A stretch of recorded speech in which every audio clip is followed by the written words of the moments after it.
তুমি কি জানো, মানুষ তোমাকে ইগনোর করে কারণ তুমি খারাপ না, কারণ তুমি সবসময় অ্যাভেলেবল। তুমি সবসময় রিপ্লাই দাও, সবসময় সবার জন্য রেডি থাকো, সবসময় না বলতে পারো না। আর ঠিক এই কারণেই মানুষ তোমাকে গুরুত্ব দেয় না। কারণ মানুষ সেই জিনিসের ভ্যালু দেয় যেটা সহজে পাওয়া যায় না। যখন তুমি সবসময় অ্যাভেলেবল থাকো, মানুষ ভাবে তুমি না থাকলেও কিছু যায় আসে না।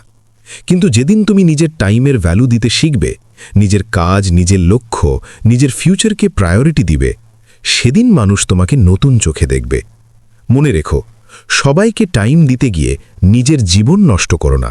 কারণ যে মানুষ নিজের ভ্যালু বোঝে, পৃথিবীও একদিন তাকে ভ্যালু দিতে বাধ্য হয়।